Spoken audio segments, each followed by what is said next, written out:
Hi everyone, I'm Nastia. I'm a machine learning engineer here in Elastic. And let's get started with the agenda. So I will start talking about their AI applications and challenges related to it. Then talk about why RAG is one way to deal with it and quite successful one. Then I will show a quick demo with Elastic, and then we will have a part with more technical details about the dense and sparse vectors embeddings. And in the end, there are going to be a more extended Elastic demo. We'll build an chatbot with Elastic. So yeah, LLMs. So we're here to talk about it and to learn more. We use them every day, more or less, and know a lot. And if you were the user, you know there's many pitfalls and limitations related to it. And not only you, but also big-time companies as well noticed it. So the first one, they can ask it any questions. It will give you an answer, and then how can you estimate the fidelity of it? So some people would fact check it or ask the links for the sources, and it will give you the links to websites or to the documentation. If you click on them, some of them are just not working, so they're corrupted, not existing, and that's the end. Some people don't check it and add not existing research paper in their thesis. There's a guy, a lawyer, who was citing the not existing cases in court and got punished. So the first challenge is how can we make the results increase their fidelity? The second one is access to your private data. So what if you're building a chatbot? Let's say your e-commerce shop, and you won't just on your website have a chatbot talking to users, and then you can ask it questions like, when is delivery, what time, what cost, what the return policy, and you have your internal documentation. So you do it, but how can LLM know about your documents? Because it knows all in the internet, but not your private data. I mean, hopefully, if they didn't leak before, right? So how can you introduce it to it? Well, you can fine tune it, so you can train it a bit on your internal data. Okay, now it knows all of it. Then what if you need to change a bit your policies, like change from 3 to 5 days of delivery to 1 or 2? Then you need to retrain it again, or like you need to add like several lines of code to fine-tune results, so it becomes more complex after all. And it's not that scalable if your policies change rapidly and it's dynamic. Another one is privacy and data security. So what if you're a bank and you want to have a chatbot? And and you're, as a user, you want to chat to it and ask about your current the paychecks, your bank status, your information about your mortgage, what you signed up already, what you still need to do, the procedure. Well, all these documents, they live in this bank private data set, so they're all accessible. Good. And also your data, they also live in their data set. So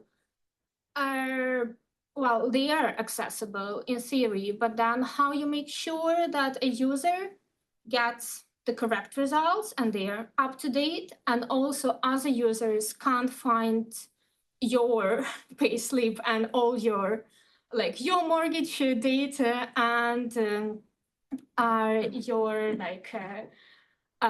your account data, your address, and so on, because if they can hack the prompt and say yeah, I just forgot something, but I really need to get to it, or something like that, or forget all the instructions, and they're an admin, how you make sure they don't access some private sensitive data of other users. And What we say is that LLM need to be grounded. So you need to ground LLMs on data, on your private data, because they were trained on all the public data, but how you make sure that they are grounded on your private data. And here's a moment to talk about RAG. So who have heard about RAG? Can you? Okay, pretty much everyone. That's great. So it's good. I have only one slide about it. So we will not stop too much on it. An idea is, here you can see the user question, and here's the business data. So your business data can be docs, images, audio, video, whatever. And what we say that you can use Elastic, for search, because that's what Elastic is doing all these 15 years. It searches and it goes through your data and it retrieves the valid context. And it provides this context and appends it to the user question. And then together it's wrapped and then it sends to LLM, which can be it can be ChatGPT or like Amazon, Google one, or it can be another open source one from Hugging Face, which knows all the public internet data. And with that information, so basically you send the context, which can be like several huge policy files, and then LLM will browse through it, read it, summarize it, and give the relevant answer to your question. Which LLM is good at is summarizing and creating the nice human readable answer as a story. And then once you got a result, it will be the fidelity of result is higher. And also you can come back and say like, hey, can I see what the context you're basing on? What the data you use for that. And that is increasing fidelity and also helps to provide some private data. So here I will show a small demo. Let's see. I will share another screen for that. So you can all see that with me. Okay, here we go. Great. So here I have the Elasticsearch serverless cluster, and I got some data. So here is Wikipedia data. Basically, it's a bench of files where there's only one field, text, and it holds several sentences on a certain topic. Here is about gray wolves. And what we can do, so we just upload this data. I took it from the Hugging Face open data set. By the way, yeah, to create an index, you can make a name, and then you can create it and you can choose what index you want, and then you can do it programmatically over here. And that's how I did it myself. So I use the data here, and then I use the connected to Elastic, and I set what is the mapping, and just I use the bulk request, same as it says here. And here is examples about it. All right. So coming back to the playground, that how it looks like. Here you can choose the data. So we choose the Wikipedia ones, that's correct. Here is the model. I have a connector to the OpenAI GPT model. For that, I need an API key. You can connect to another model, what you have. You don't have to choose this one. And then I'll just make sure it's awake, and I'll just say hi. It's a scalable one, so it takes a bit of time to be awakened, and then it works pretty fast. Yeah, that's what I meant. It always happens on the demos. You can't just record it because it's not fair, but than what I meant. So basically it generates the query and then it sends to it. Let's try again. Hey.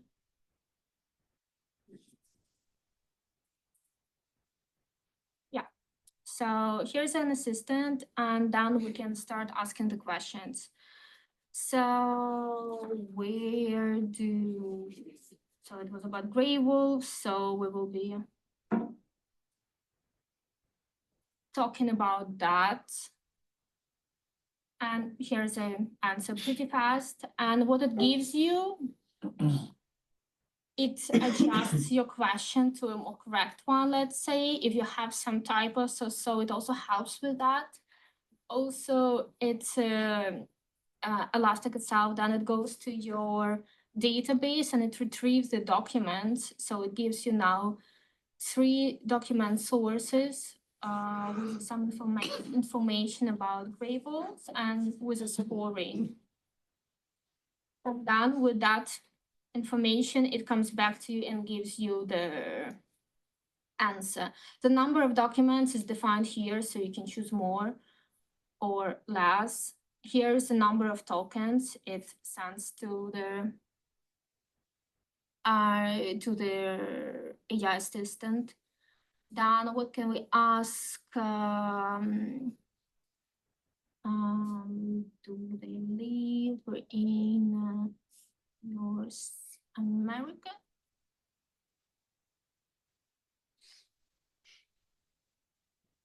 So and then you ask how many, and the interesting part of it that here I ask they, but then it adds the context from our previous chat, and then it adds who are they, and then response again, and then adds their document source, and then it also gives you here asked how many, and it adds all the other words to my question, which is really nice. I appreciate it. And then it also gives the answer. So that's a quick demo. And we come back to the presentation. And we will talk about how it actually works, how it retrieves their documents. And we will start talking about, dense vector embedding. Probably you all heard of it. So I will go pretty fast. And the idea is you have an object, it can be text, audio, video, whatever. And using the deep learning model, it converts this object into the vector. And the vector is a list of numbers, of float numbers. So here, for example, you can convert the picture into the long list of vectors. And usually it's quite high dimensional. So here it's 512, and it's for the mini model. So you can imagine how many you have if you use a large one. I'm not a big fan of Star Wars, but we're gonna go through it together today. So let's start with the one dimension. I will talk about how this embedding works and what the important qualities it has, so we can use it in our search over documents. And as humans, we can't do like 512 dimension visually, at least I can. So we'll start with a one-dimensional vectors. And for that, we have an axis with from realistic to cartoonish. And for these 2 pictures, the Princess Leia, she looks quite realistic, and the Darth Vader here looks quite cartoonish. So they get proper numbers based on this quality. Then we go to the multi-dimensional representation. And we add the second axis. It's a human and a machine. And so then every object has now 2 numbers available assigned to it. So same goes again. Princess Leia, she is both realistic and a human.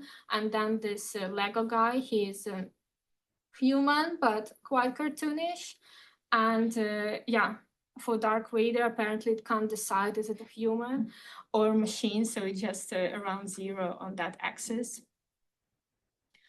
And as you can see, each axis represents a certain quality, and then each object is placed on according to that, which leads to one of the most important qualities, to the distance in this multidimensional space. So basically, the similar objects end up closer than different ones. And closer they are, more similar in the meaning, in the actual what they represent it is. So for these two, we have now 2 humans and 2 realistic ones. So you can see they are placed quite close together.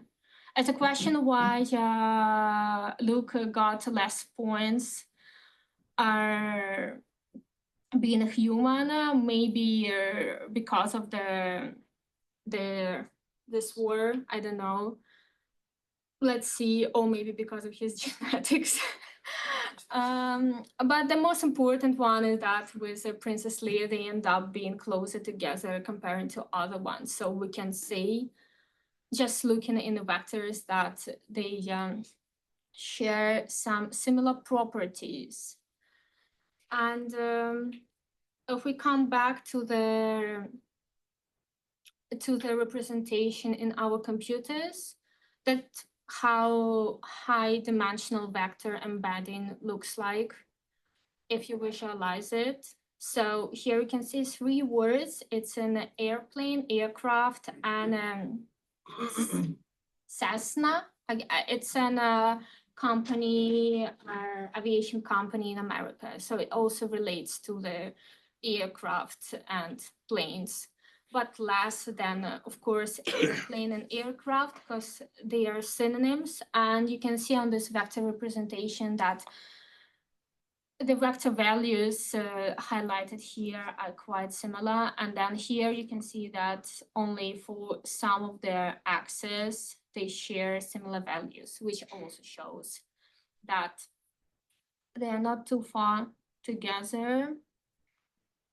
And here where we come to the search finally. So how can we use this dense vector property as a help in searching documents? So imagine you got a request from a user and it's a Han Solo. Well, depends on your users. So you have the Han Solo here, and then if it's your request, what you want to give to users back is the closest document to Han Solo. And how you do it, you run your dense vector embedding on Han Solo, and then in this in our 2-dimensional version of it, it becomes somewhere here. It ends up, so it's both realistic and human. So then it gets similar scores as Luke and Princess Leia. So based on that similarity, the answer would be, if you ask 2 of them, it would be Luke and Princess Leia with according score to them.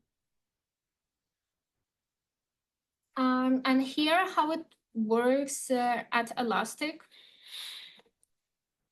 So with the dense vectors, you have this images, documents, audio files. They all transfer to their dense vector embedding, and they encode it as vectors. And then you got a vector, you got a user query, you convert it into vector, and then you use a nearest neighbor algorithm on this multidimensional space, and you find the closest neighbors, and that's a result, what you return back. And that you use later on as a context with your LLM model.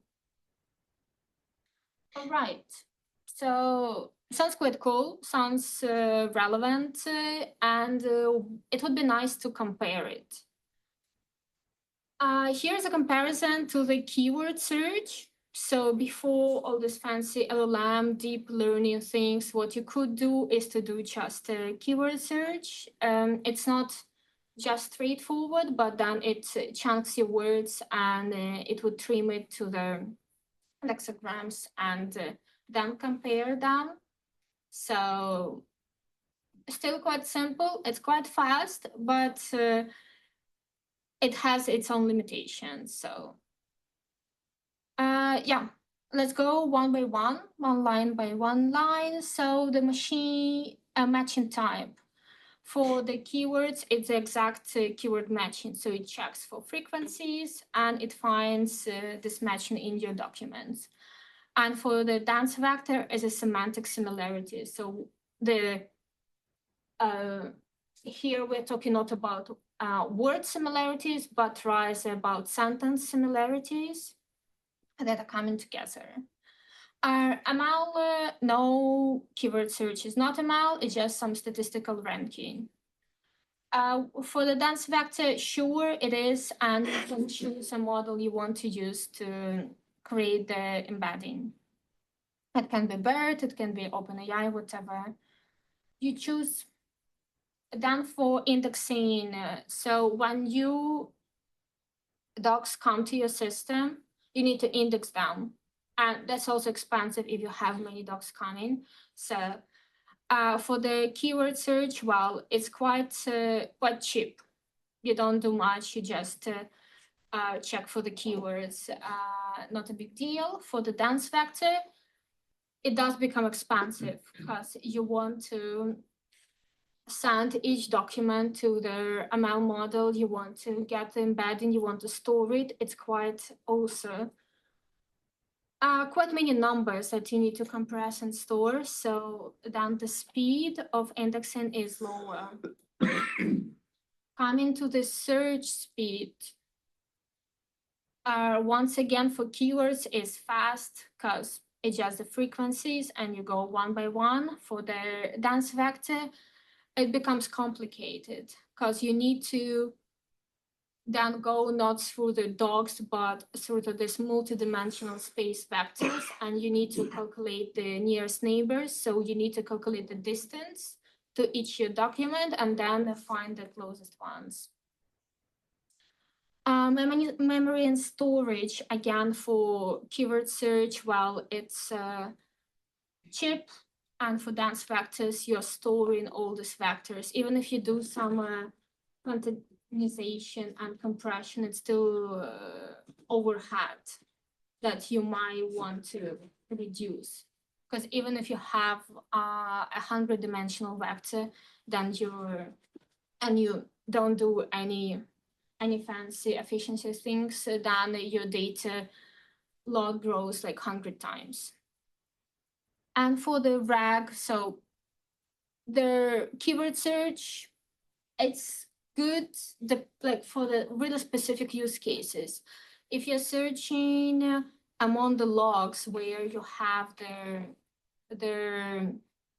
date times, you have the class names which don't change, you want exact match for that. You don't have in a log message, you don't have many synonyms can appear, or you don't have like double meanings for words like bank can be a bank, or like a bank with money, or is it like a branch or bench, or do you have the like typos in the text? You don't have all of that. So if you're searching for terms, monologues, or some more structured data, keyword search can be a good way to go if you want to make your application really fast. And the dense vector search, it's really useful in case you have the proper text files where you want to go over and over again and find the best matches. So that's an overview. And the natural question would be, can we do something in the middle? Can it be somehow improved? And we say yes.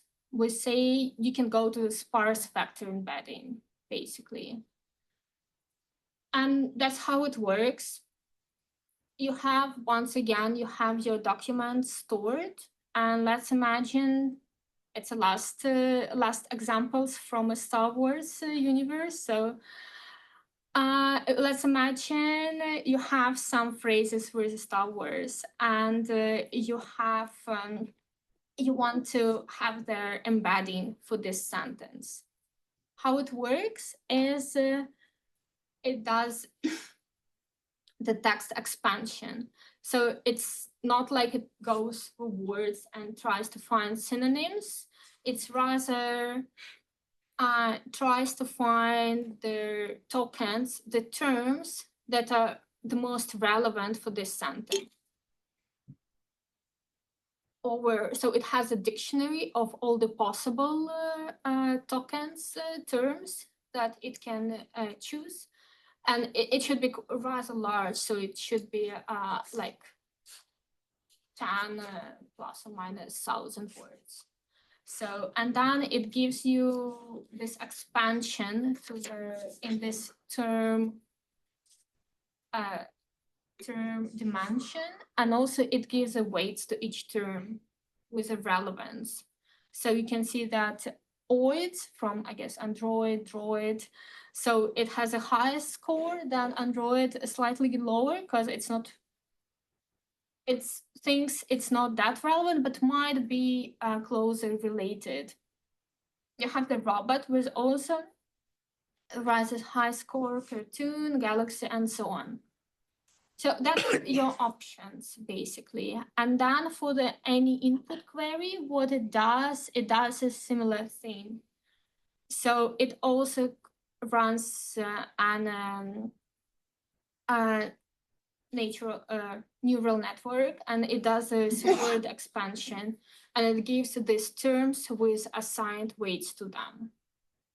And then once you have it all done, it's rather simple. You do the check which of these terms are same, and you do just the matrix product. So it's really straightforward. In an ML, you have many matrix products, and it's just one of them. So it's really cheap operation, and it gives you the clear score. And this score represents how relevant this doc is for this input query. And also you need to, as one of the parameters in this model is to choose how many terms it's allowed to give non-zeros. So if you have this dictionary of 10,000 terms, you can't say like, oh, it's slightly all of them a bit. So you define the and terms that can be non-zeros, and all others are zeros. That's why it's named sparse, basically. And here is a sparse vector embedding with ELSER. ELSER is an Elastic model, which is created and trained at Elastic.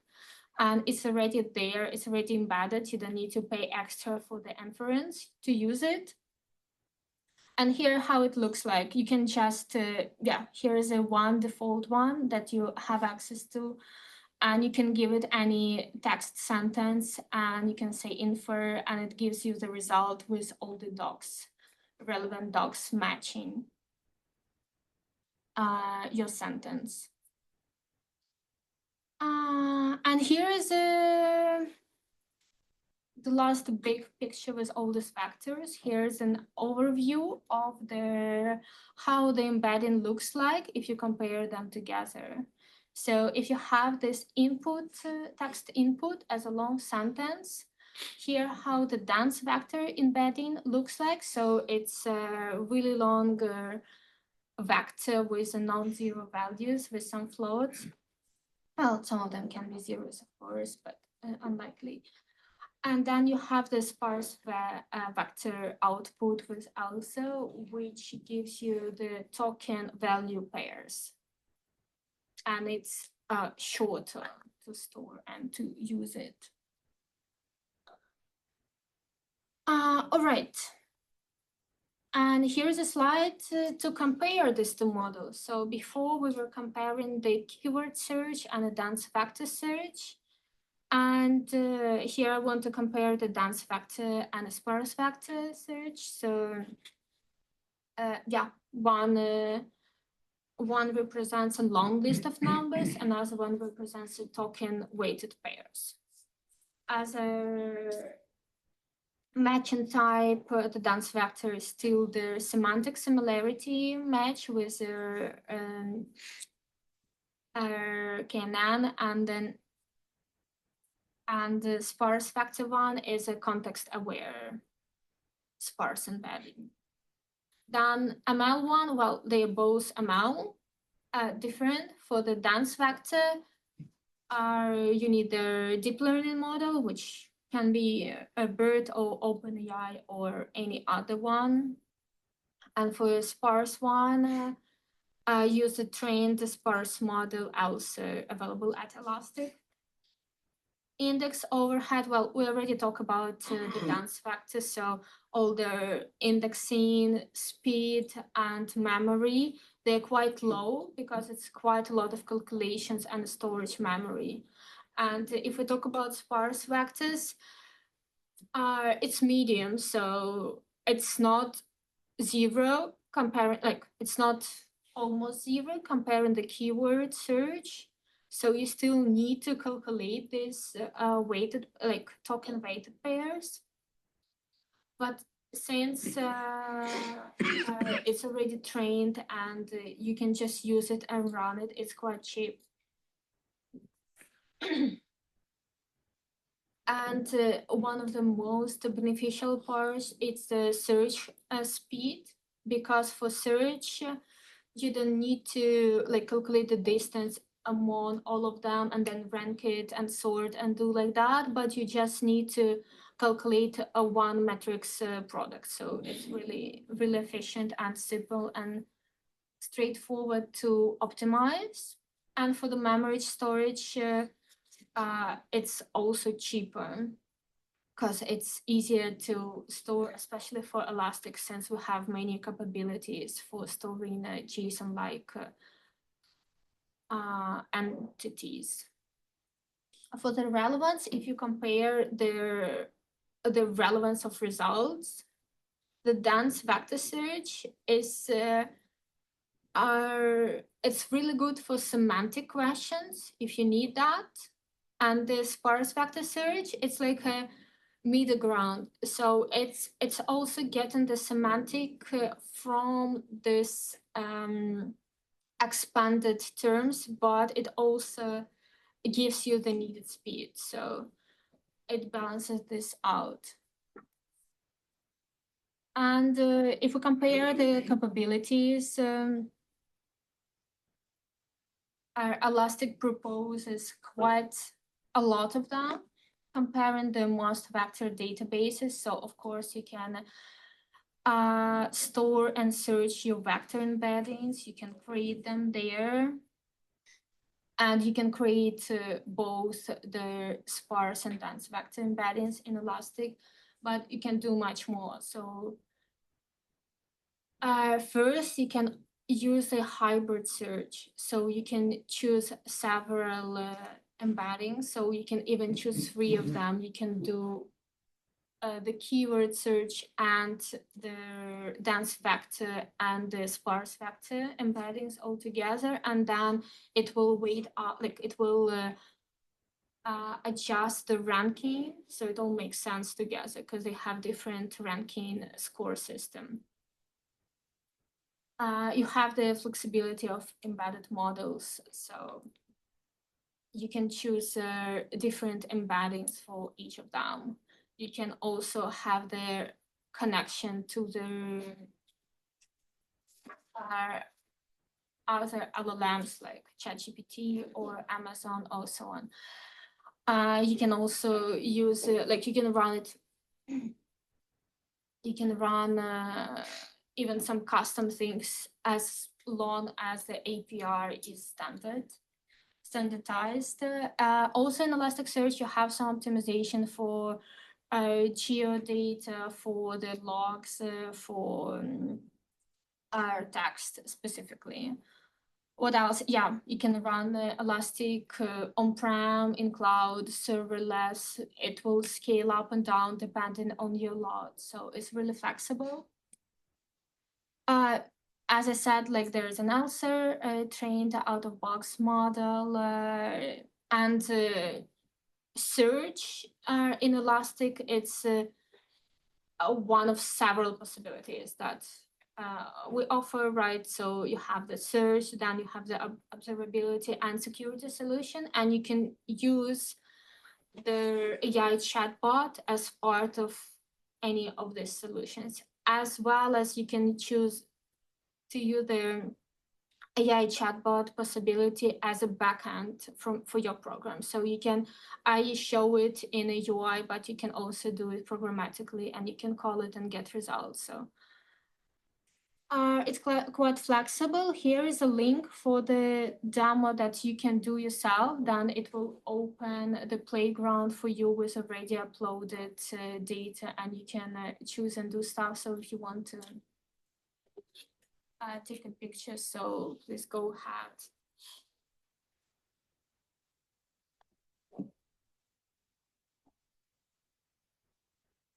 It basically gives you a short tutorial for like 5 steps where it walks you through all the steps of a process. So it gives you option to upload your data, how to do it with an API with a Python call, or how to do it with UI. Then it walks you to the playground. You can choose all the options. It shows you the queries and yeah, much more. So I will come back here to the playground. I was talking about I will log in. I was talking about the possibilities of Elastic to run it hybrid or to run it like on-premise or in cloud. So here's also my deployment, and I can, here you can see also what I was doing here, how much data I have, and where was the spikes. Here you can see the search, ingest, and ML virtual corners. So here you can see the spike. That's where I was ingesting data. So I was using the semantic a text embedding. So it was a sparse vector one, and then it had to calculate something. So then it would scale up, and now it goes down. And here I was playing around it, so it needs to go up again. It does it automatically. It's because it's serverless. So if I come back here to our playground, I will clean the text. I will go to the data, and I will choose another data set. I can show you in a Discover how it looks like. Yeah, so that's a documents from the data set, like it's internal documents in case you have your internal policies and you want to your chatbot to answer question based on that. So here you have the content of your document. So it's like a quite long extended text about all the policies of the employees for this company. You have the name, you have the role permission. So it would be like you have here the manager. So for example, if you have, if your permission as a user, you can restrict users to see their manager only articles. And here's a shorter summary of your data. And basically that's all the fields which are available. And also here in the information about this index, you can see what types of data I have. So you can see that category is a text, and then for content, which was like a longer text, I chose the semantic text, and I chose the ELSA2 Elasticsearch model to create this sparse embedding for me. And you can configure it or when you ingest the data. So here on the ingest tab, I define what the mapping I choose. So I say like properties and semantic text.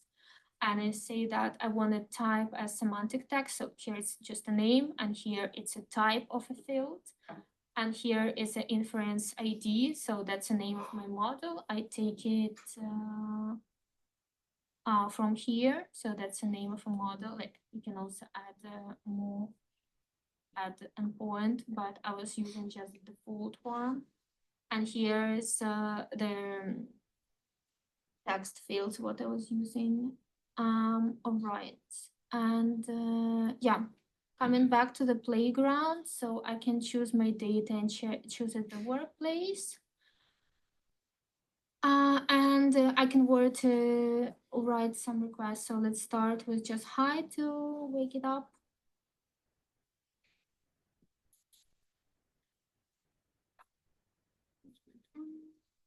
Yeah, all right. So let's ask, so it's a document about the internal policy. So it sees its first time, it's not trained on them, but that's a quite a common example. So I want to ask it, what is NASA? So if you just go to the ChatGPT and ask what is NASA, it's probably gonna tell you the space company in America. But in Elastic, NASA refers to the North American, South American regions.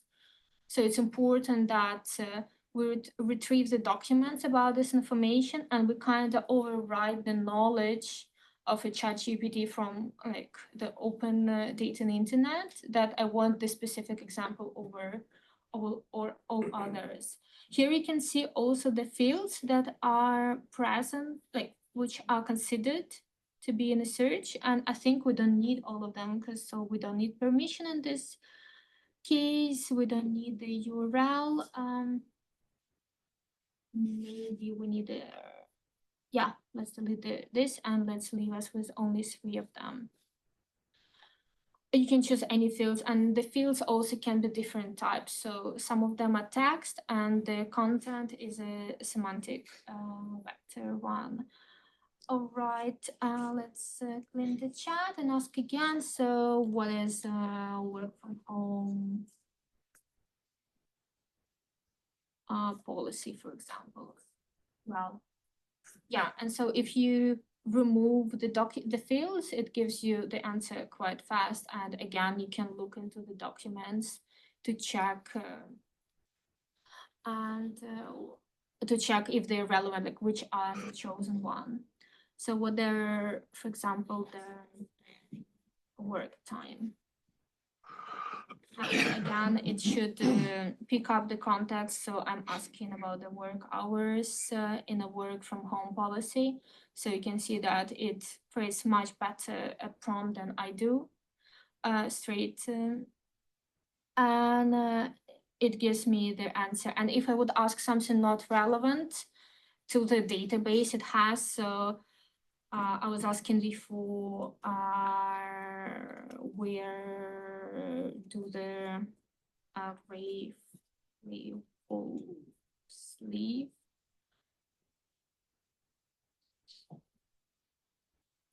So yeah, that shouldn't be in a database. So we can see that it tries to adapt to the question, and then it tries to find some documents, and it does find some, but they're like the score is relatively low comparing to these ones, which were relevant. So here is a 20, and for others it's 1. So it's really unsure, but it definitely always tries.